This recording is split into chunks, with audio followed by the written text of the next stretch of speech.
Well, Claudia, the good news is Beryl is not strengthened anymore. That's the good news. Let's take a look at satellite Air Force reconnaissance out there now.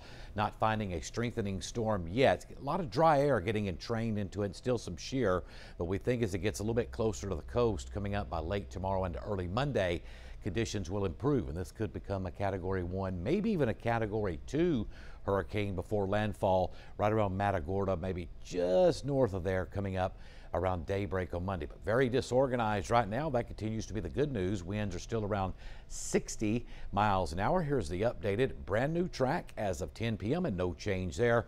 Should make landfall well to our southwest as a Category 2 hurricane the way it's looking at the present time. It's going to be a quick mover too. It's going to move onshore around Matagorda, move north and eventually northeast very quickly. In fact, our rain chances will probably be over by Tuesday afternoon.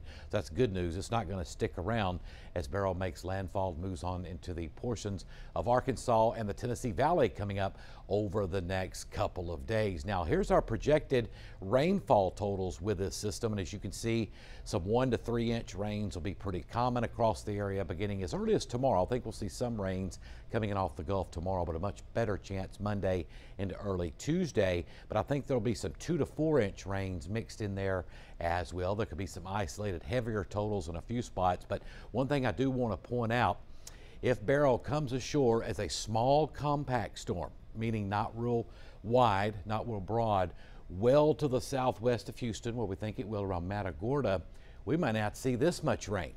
So we'll have to see how the size of it, see if it grows any tomorrow as it gathers that strength. Let's take a look at futurecast wind gust beginning Monday morning at 7 a.m. Not too bad. We'll see some 20 to 30 mile an hour wind gusts coming up Monday morning.